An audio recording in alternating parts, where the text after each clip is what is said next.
Hi, and welcome to this discussion exploring the role of arts organisations in civic society. My name's Laura Marie Brown. As the first art centre in the UK, constituted in 1927, the Blue Coat has long engaged with Liverpool's cultural and civic life, providing a home for artists, cultural societies, creative retailers, festivals, and a place for public discourse and social interaction. What responsibility do arts organisations and art centres have in modern society? How is this role evolving, and do they meet the expectations of audiences and communities? We're bringing together a panel of speakers and using responses from audiences to Blue Coat's documentary exhibition so that we can reflect on how art centres can be part of civic life in the 21st century. Let me introduce today's panel. Mary Cloak is the CEO of Blue Coat. Sam Mercer is Blue Coat's Digital Programme Manager. Lindsay Hanley is a writer and journalist. And Amina Ratik is a poet and facilitator. To start off with, Mary, you've been doing a lot of work within the Blue Coat of identifying what the organisation's role is in civic life and how you see its responsibility evolving.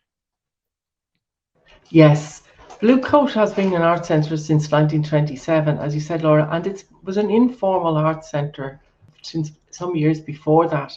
So what's happened with Blue Coat over the years is that its civic role, or the services that it provides and the value it provides to the people of Liverpool, has evolved over the years, and it's very much adapted to the zeitgeist. So, for example, when there were very few galleries and cultural resources in Liverpool, Blue Coat did everything. When there was no art house film facilities in the city, they happened at Blue Coat. And as the cultural life of the city evolved, Blue Coat also evolved, changing and adapting to meet the needs of the citizens. In the most recent times, we have the pandemic, the survival from the pandemic, and a key concern for us now is looking at the city centre and how the city centre can be revived and how the city centre can offer a civic space for everyone, not just be a place where people need to buy or spend money, but where families, older people, young people can all mix together and enjoy being part of this great city that is Liverpool. And as an art centre right in the middle of the city, Blue Coat has a very important role in this reviving of the city centre and what we think about city centres. But it's also a place where, if you think about the civic role of the arts more broadly, the function of an arts organisation is to make opportunities available for citizens to have an imaginative life. There are so many pressures on us all these days to respond to social media, to work, to fulfill all our social responsibilities. But the arts make space for people to think about themselves and their life and to express their identities in a very organic and holistic way. And that's the main civic role of an arts organisation. This can be then adapted in many ways to fit the needs of communities, the needs of artists, and the needs of the public.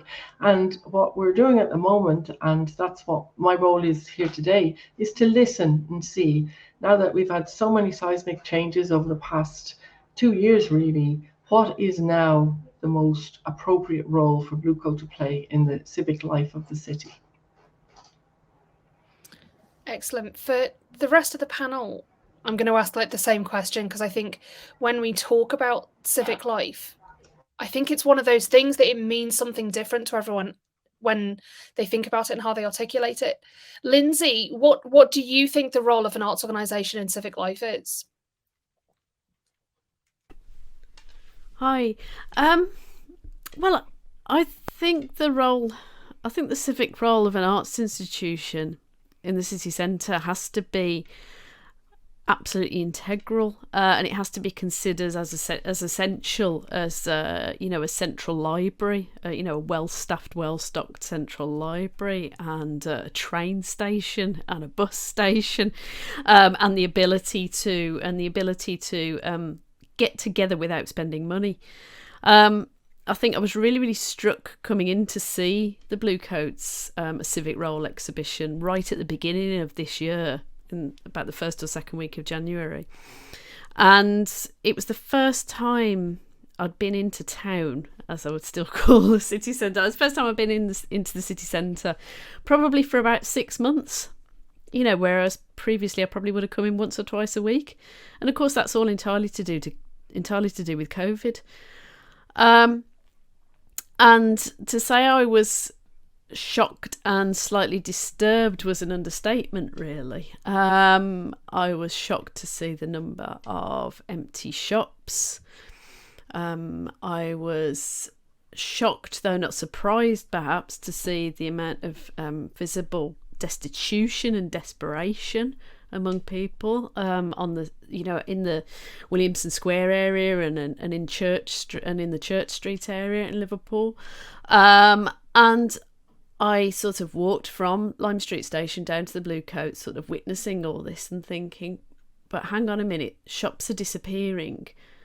There's a sense that kind of economic life is, if not disappearing, then kind of seriously in a problematic state post-COVID. Not that it wasn't already before, but by the time I got to the Bluecoat and I started looking at the Bluecoats' role in stimulating debate about the role of cities per se, not just the role of cultural life in the city, it made me mentally make a really, really strong link between the necessity of an organisation like the Bluecoat to exist in a city centre, you know, no matter what the state of the shops are or wherever, you know, or other parts of the city centre are, but also the absolute necessity for an organisation like the Bluecoat to engage with what's happening outside its four walls. You know, if the Bluecoat and other arts, or, you know, city centre arts organisations are going to be part of the cities that they inhabit, then they crucially have to fully inhabit those cities. And the exhibits that I saw in the Civic Role exhibition, you know, which was a huge amount of literature and posters to do with interventions around what was the point of Liverpool's application and winning of the City of Culture in 2008, you know, like is this a model for, you know, is becoming a City of Culture a model for regeneration? Will it reach everybody in the city or just a select few? Is it just window dressing? All these were and are absolutely pertinent questions. And so the Bluecoat was performing a really, really important civic role beyond, you know, kind of merely being an art gallery or an art space. And, you know, speaking as somebody who grew up on the outskirts of a city on a peripheral council estate, I know the value of having a city centre that you can kind of look towards, even if it's physically very far away for you. I think another thing that the city centre or that the organisations within the city centre need to do is recognise the necessity of kind of having tentacles kind of thing reaching out as far as the city boundaries will go and beyond. And you know, in that sense, like I say, it's as essential. You know, arts buildings, art spaces, cultural spaces are as important as integral as you know as basic amenities. In fact, they are to me a basic amenity. That's a really interesting perspective, actually, when you talk about the geographic space of it. Amina, I was going to bring you in there because when we have worked with each other on arts events and at arts festivals and arts programming, what we tend to be working on events that are outside of the city centre, that are in arts organisations that are not necessarily city centre based. What do you think of that role of arts organisations in civic life? Do you think there's that kind of geographical implication to it as well? Yeah, so I think it's a vital discussion, because listening to everyone, my question that was running through my head is, well, who accesses this space? And I kept looking back at, you know, my relationship with art organisations. When did I first access place, and how did I come to this organisation, or did this organisation come to me? And I think that's really important, because I think, especially when you look at the Blue Coat, I think space is everything, and where it's placed. The Blue Coat cuts through so many parts of town, and someone who accesses the Blue Coat a lot because of the Arab Arts Festival, who I have a very close relationship with, and also Dada Fest, who I work greatly with. I see a lot of people who just cut through the Blue Coat, through the garden. And for me, it's like, well, these people who are already accessing the Blue Coat but don't know actually what the Blue Coat can do for that community or surrounding areas. I think it's that audience that we should be targeting, because someone who performs in a lot of our organisations, it's the same audience, which I think we should be appreciating our audience. I think when the pandemic hit, it just proved to me as a performer that I didn't appreciate my audience as much as I did after the pandemic, or currently in the pandemic. But I think it's like, how do now we get people to come into these venues and our organisations? Because someone who's benefited from actually accessing the art organisation, I live within the arts, I make money within the arts. The arts is a part of who I am. And it's like, as someone who wants to inspire the next generation, my question is, well, how do we then get this younger generation to access these buildings? But also, how do these art organisations understand who they're engaging with? So my question is really, before we talk about the roles, is really who accesses this place and how do they access it? Because our engagement, especially during the pandemic, has changed. We saw that we were using captioning, and through the digital world, we were looking at accessibility, but these are the kind of questions we should have asked ourselves before the pandemic. But I feel like the pandemic has proven to us that, do we need buildings? And, that's a question that I can pass back. Do we need buildings for people to access arts? Or do we need people to make what the building represents? That's a really good question, because I think one of the things that we talked about a lot when we were planning this event and thinking about it, one of the things we talked about was that shift that happens to digital arts programming during the pandemic. Some places did it really well. Some places either didn't do it or didn't do it quite as well. Sam, for you as digital program manager at Blue Coat, how does that work when you're thinking about a civic responsibility, civic duty, civic behaviour? How does that extend to sort of digital spaces? I 100% agree with what you said. Just at the end of that, like, a lot of digital programming kind of should have been or already was happening before the pandemic. And it's kind of interesting that over those 2 years, it really just forced through this kind of possibility or an alternative view of how people can kind of think about access and engagement. And the fact that, like, buildings like the Blue Coat aren't really what the organization is. It is part of it, but a big part of it is also the people and the programs and all of these other kinds of things around it. And I guess that my question is, or one of my questions is, like, why almost the digital felt like an afterthought? Like, until the pandemic, it was something that we were kind of doing. We knew we had to do. All the processes were like digital processes, but suddenly it was our own. It was like the only option we had. And coming out of it now, it feels like we're trying to kind of almost return to a period when we forget that there's certain audiences that never accessed the Blue Coat or buildings like this that we actually benefit greatly from by having people within our audiences, our programs that wouldn't have ever been able to kind of be part of the programs previously for a variety of different reasons. I think I guess like the two other things that I've been thinking of, one is it is this relationship of like public-private spaces. So kind of a lot I think like Mary and everyone has said, a lot of spaces, they do feel like there is a kind of an incentive to, you go in and you're kind of persuaded to purchase something. And even if you're not purchasing something, in terms of digital spaces, like the common phrase, like, you are the project if it's for free. So I think like this question of like, what is a public space or what's a civil space, both in terms of a physical building, but also in a digital space and how we might operate within that. I think are kind of quite important questions, like where we want to kind of position our resources and our time. And I think that maybe comes to like a final thing that really relates to this week, and the kind of awful situation in Ukraine at the moment.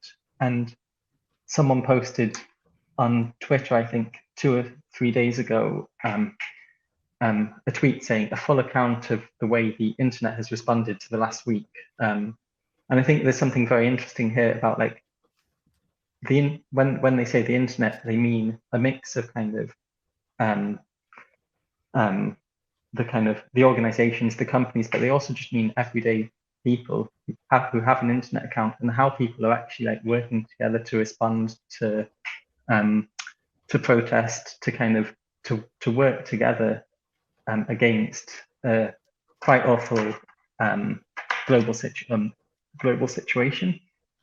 and critique it and analyze it. And really, in some ways, like there's an immense amount of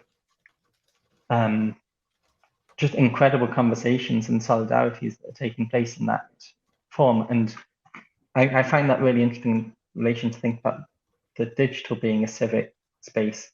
But maybe my question on that is like, what is an arts organization's role within that space? Sorry, I'm talking for a long time, but I'm saying that because like what we've seen in quite a lot of cases is curators quitting their roles because of affiliations with certain, like, or with governments, or exhibitions and galleries closing to kind of rethink where their resources should sit at this point in time. And again, so this question of like what the civic role of an arts organization comes to in a digital space. Yeah, no answers, but I think there's just a lot of very interesting kind of questions that are happening there. Sorry, that was a long one. No, it's really interesting. You can hear the rain above me. The rain's getting quite heavy in Liverpool now, so you can hear it tapping away in the roof above me. I think it's an interesting sense to think about. I think what everyone sort of talked about is that sort of sense of agency in a space, whether that space is online or whether that is a physical building, a physical space. That sense of giving people the freedom to express themselves. And crucially, the freedom to see themselves reflected back from the space as well. Is that what you mean? I think I've written 3 things. I've written community leadership. We need to start brokering relationships. We can't do everything. And I think we need to be identifying who are already community leaders within our city or that surrounding area, because they're already doing that job and they're doing a very good job of it. They know who accesses certain places. They work extremely hard by building trust with their communities. I think also we need to remember that, and I think this is a really positive outcome, that our organizations enrich the lives of the people who live amongst us. And if that's not good enough, then like that should be the motive. Like, we're here because we want to enrich the lives of the people that are surrounding us.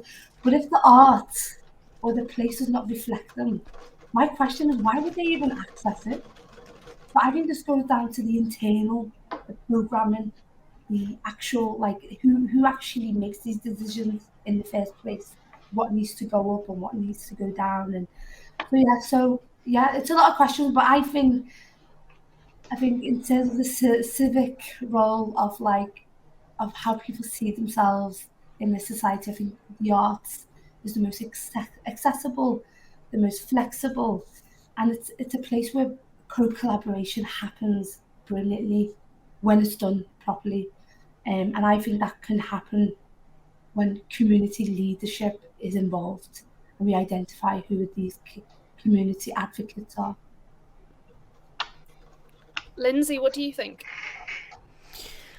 Well, I mean, I completely agree with everything that Amina just said. To begin with, I think there's so many ways in which, you know, one of the things that has always struck me as somebody who's sort of only started their kind of, I don't know, arts journey, I suppose, or like sort of journey into you know, directly and physically accessing art spaces, you know, kind of probably my late teens, when I was introduced to you know, just a group of art students for whom visiting galleries was normal, and it very much wasn't normal for me. I think one of the things that stuck with me in that 30-year period has been the kind of the invisibility of barriers, between sort of not knowing that such places exist in the first place, firstly. Secondly, knowing that such places exist but regarding them as irrelevant to your life. And thirdly, making the step, you know, which, you know, can come at any time of life, really, making the step towards sort of crossing the threshold of an arts building, an arts gallery, or simply a sort of a centre that doesn't look like the sort of place that you would normally go to, and then feeling comfortable in that place. And I've always been aware of a sense of sort of a kind of mimicry, really, a sort of, you know, sort of in order to feel comfortable in certain spaces which do include art galleries and museums and so on, particularly in Birmingham, but less so in Liverpool. I would say in you know, in certain experiences, is a sense of just sort of, in order to feel comfortable, basically sort of feeling like you just have to not take up a lot of space, absorb what is going on in there, and then sort of silently sort of just try and mimic what everybody else is doing. And I think the Blue Coat is great in terms of a space to sort of physically enter, in the sense that the cafe is right at the front. And as Amina said, it's a place that people often pass, you know, whether or not they actually go into the galleries afterwards. They certainly pass through on the way from Church Street into Liverpool 1, and whether it's regarded as just a sort of, I don't know, like a sort of like a posh alleyway. A posh alleyway between one part of town and another part of town, or a place where you can actually stop and linger and feel comfortable in. I think part of the sort of the brokering space for that is potentially the cafe, and whether people decide to linger in cafes, you know, cafes of any type, often has a lot to do with, you know, with what is served there, the way it's served, and how much is charged for it. So, you know, that's sort of a basic question that takes us away from arts participation. But in terms of Blue Coat, it's actually really relevant, because the cafe is right at sort of the front and centre of the building, and if you sort of gather up the courage, never having gone in there, to cross the threshold, and you're faced with a cafe, the question is it going to be a place that you make that tentative first step into that building by, you know, sitting down, having something to drink and eat, and just absorbing what's going on around you, and deciding whether or not you feel comfortable enough to stay and to explore the other areas of the building. I think it's interesting because you talk there about that being a different responsibility when we're talking about, you know, the civic role of an arts organisation, but actually that sense of how the art goer, or the person going to the arts event, they might not be a regular art goer, you know. There's plenty of arts events in Liverpool that, you know, of, that people just stumble into them when they're on the street, you know, whether it's a drag cabaret outside of Lush, or you know, a parade through town, or, you know, that kind of participatory event that's in the public realm. I'm really struck by another art centre in Liverpool is FACT, and the architect of FACT said one of the reasons why they have those big glass walls on the front is so that when you're walking past the street, you can see inside and see what's going on before you cross that threshold. And I think that sense of how you empower people to picture themselves in the space is really important when you're talking about that accessibility. What do you think, Amina? Oh, easy question. well, what do I think about? Let's just narrow it again. What do I think about how you make people feel like a space is for them, I suppose?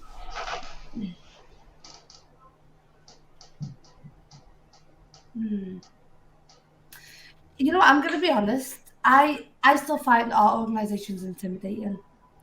Someone who's still in the arts, loves the arts, should be going to galleries and museums more often. I find them so intimidating.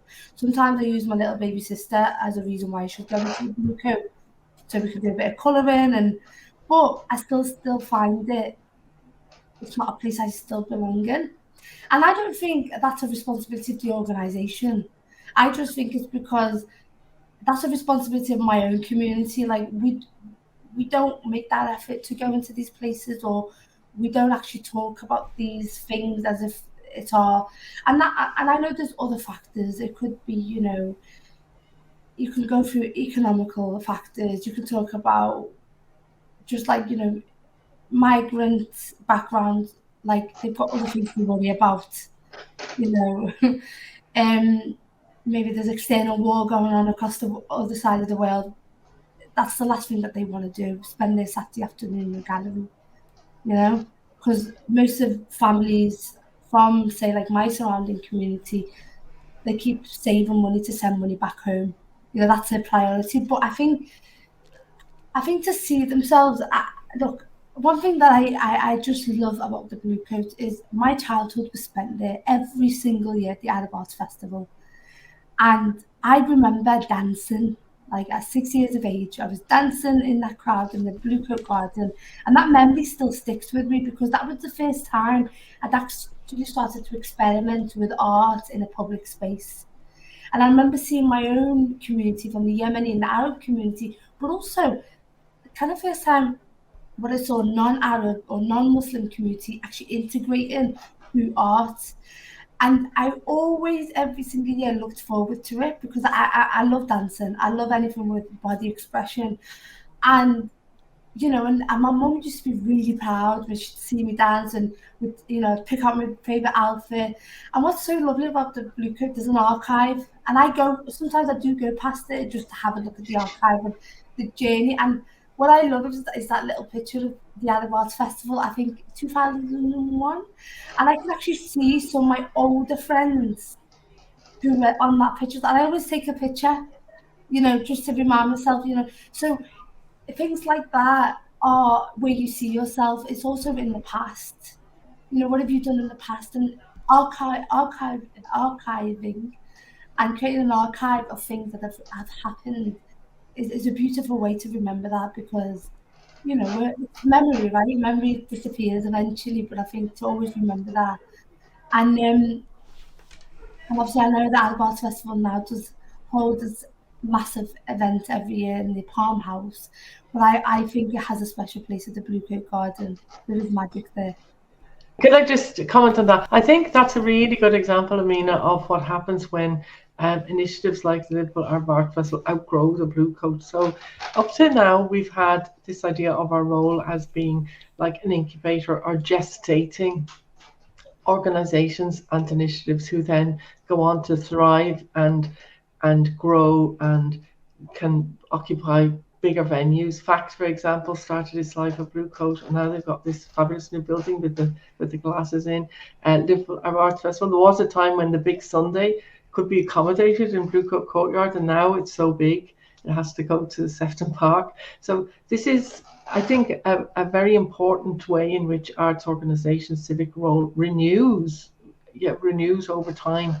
One of the things I wanted to ask is, I think Lindsay's point that you made at the beginning about sending out tentacles is a very important one, and it actually links to something Amina said about how do people access the buildings. And I just wondered if I could ask whether this approach of going out to communities and doing projects in situ and then inviting people to come in would help with the inaccessibility or the threat that comes from crossing the threshold. So our Out of the Blue activities are after school clubs, and then half term we invite the children in the after school clubs to bring their families into Blue Coat, and that's one of the ways in which the tentacles and the giving people a context or making it a little bit less intimidating. And I'm very interested to hear more about ways in which that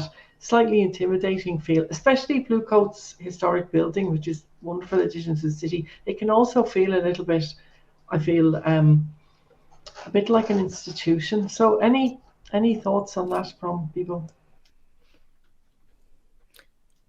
I'm always going to say, as somebody who's an arts marketer as well, it's kind of, I suppose, as part of the building sense of it, the sense of seeing yourself within it.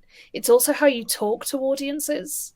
I think that sense of where you see advertising. I'm a big fan of trying to, I kind of call it sort of punching into somebody's eye line a little bit, of like where the marketing material or the details on an event or a program sort of appears where you're not expecting it to. Like, for example, the poster that's on the back of the toilet door when you go to the loo somewhere, or that kind of thing, or it appears somewhere that you're not expecting it to, and you kind of go, oh, that means that's part of my regular everyday life. I'm a big fan of that from my perspective.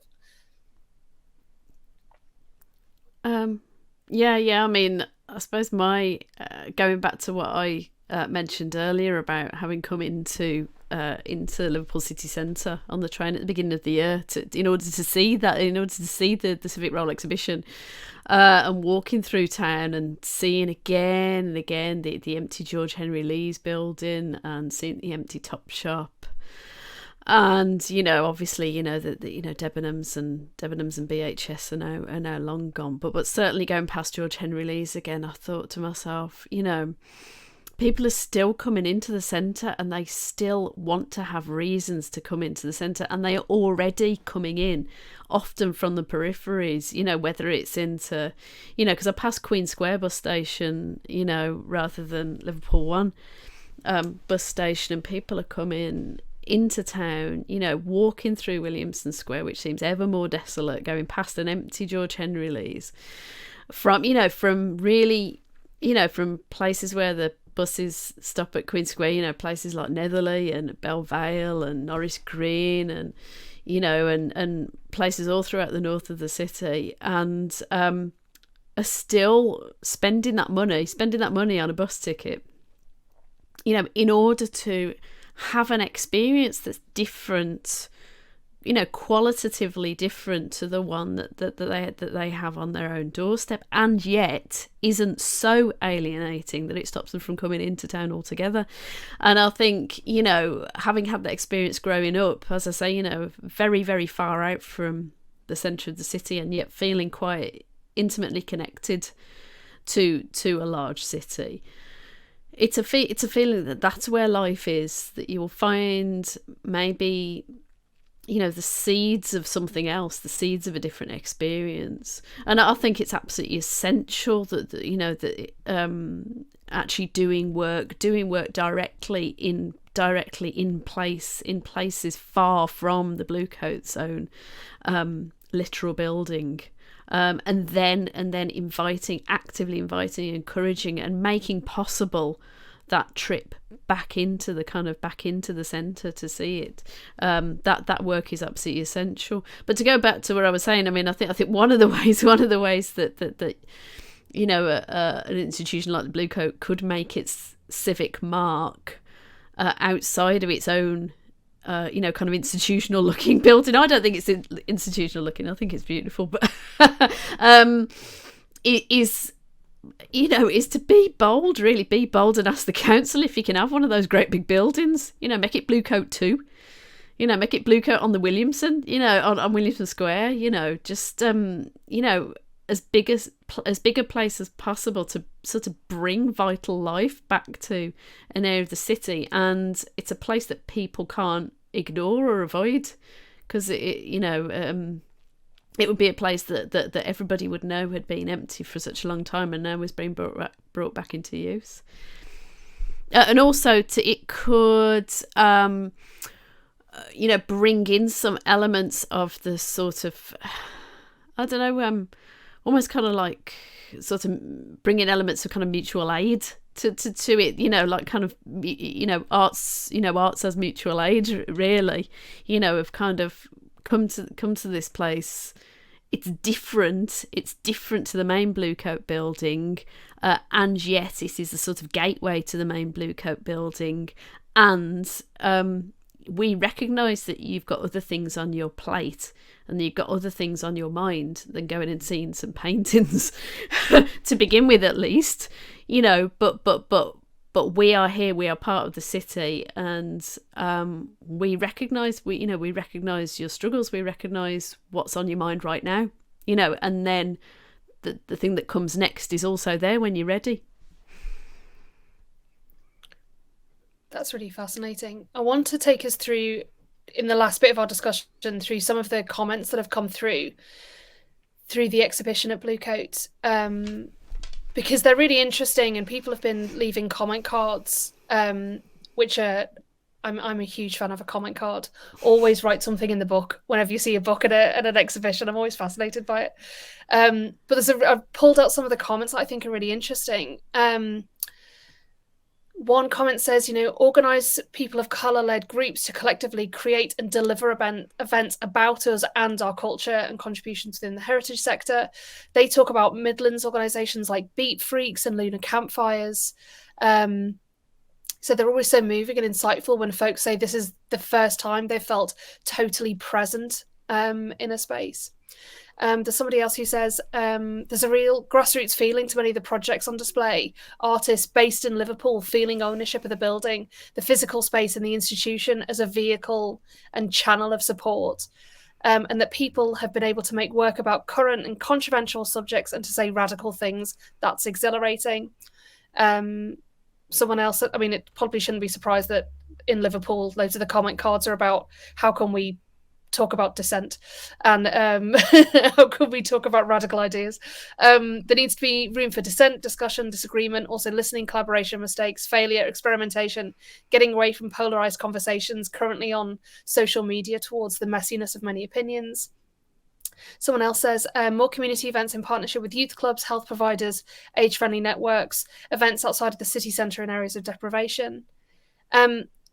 I think a lot of the comments are around how can we, we want families to be in, we want students to be in, we want more workshops, we want things for, kids who are in school groups. Is the role of an arts organisation to provide something that you don't get anywhere else?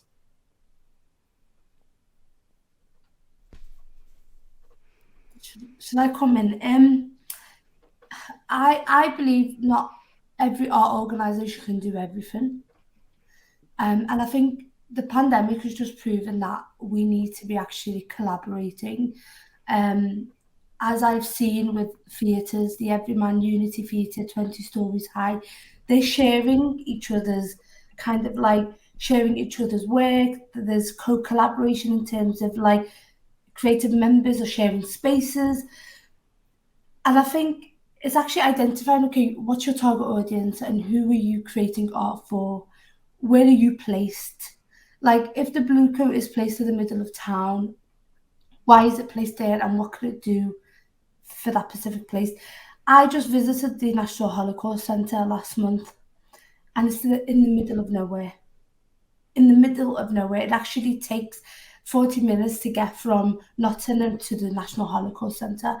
And I remember asking one of the engagement officers, I was like, how do people access this place? And she said, that in itself is the most difficult part because it's in the middle of nowhere, people who access this place are people who drive. and people who don't drive won't be able to access it. But however, when we do bring school children on big coaches to learn about the Holocaust and enter the space and visit the garden, she spoke about how that journey from Nottingham to, you know, the middle of nowhere gives them time to actually think. And she said, as an engagement officer, she actually gives them a few questions to think about. What are they expecting? And then on their journey back, she gives them another set of questions. You know, what did you learn about the Holocaust? Is there something that you learned that you didn't know before? Is there something that challenged you? And I think that's really interesting, because sometimes we can't change the space where things are, but we can definitely mold it around the ideas and the things that we want to engage with. I do think we need to be experimental. We need to be risk-taking. I think the pandemic has just proven to us that we are and we can be. And I would love, and I think our organisations are already doing that. I mean, the Everyman has made some internal work. I mean, I took one of my friends to the Everyman Theatre a few days ago, and the first thing he said was, wow, didn't even know this place existed, and I live around here. And this is a young black man. So that's problematic, but yet there's a solution, because he's got through the door, through me. What's our roles as artists as well? And how can we be part of that, you know, so that our organisations are not doing it alone? What can we do to improve the kind of relationship between our organisations and your everyday people? And you know, I know when I see a show, when I first saw my first show, that changed my life. I would love everyone to have that feeling that I had, or what we experience when we create art, or when we write the first line of our novels or the first line of our poems. It's liberating, it's radical, it's experimental, and I just think if everyone had that experience, I think it'll just enrich people's lives. And I think, but that this requires co-collaboration. Sam, I think that sense of, with arts organisations, of how they can, you know, help people see, you know, bring people in that haven't been there before. How can digital programming do that? You know, if we're looking to the future of how we live in this, we keep saying this word hybrid that seems to mean a little bit of physical, a little bit of digital. How can digital programming kind of contribute to that? I think I keep on coming back to this idea, and I fully agree actually with what Amina and everyone's saying, but I guess there is this other sense that not every digital engagement has got to end with a person physically coming through a door. And maybe as people have been speaking, I was thinking about art organizations, like art websites, and very few of them are kind of memorable. They're things that you go to find a listing so you can go through a door a bit later on. And that's completely separate to the kind of digital projects and digital learning and digital engagements that you get in other industries and areas. So I think, like, there's a part of me that feels like if we were to treat our digital spaces in the same way as our physical spaces, to like think of them as spaces where art and engagement and so something kind of a memorable experience can take place in. That's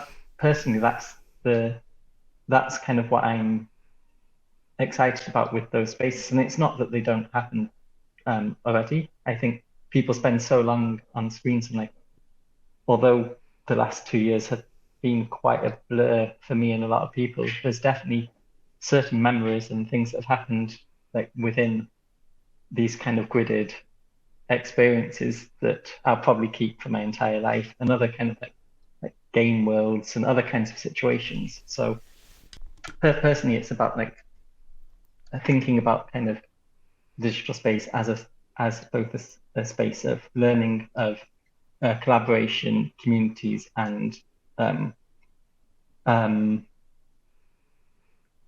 where memories can happen, but across geographies. I sense we're going to have to do a third event here that kind of links into how we can improve digital engagement and in education and accessibility as well.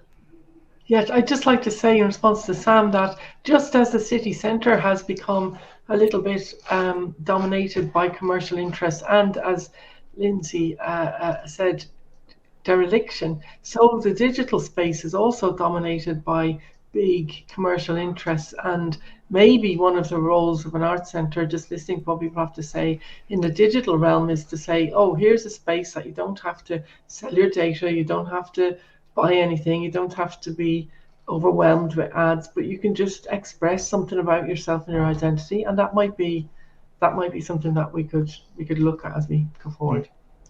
I did actually think the other day how amazing it is that the other thing with arts websites is that they're the one space online that you don't get inundated with ads. You don't have to buy a subscription, you don't get like pop-ups or anything, you just get the information. And again, that's an incredible thing.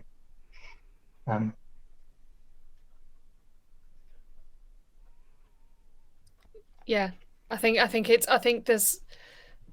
that says more as well about how the arts is viewed in terms of that space where consumerization can't happen. But then again, the people updating the website still have to be paid as well. So there still has to be a model for how people can get paid on the site. I feel like we could talk about this for the rest of the day. Obviously, the conversation can continue.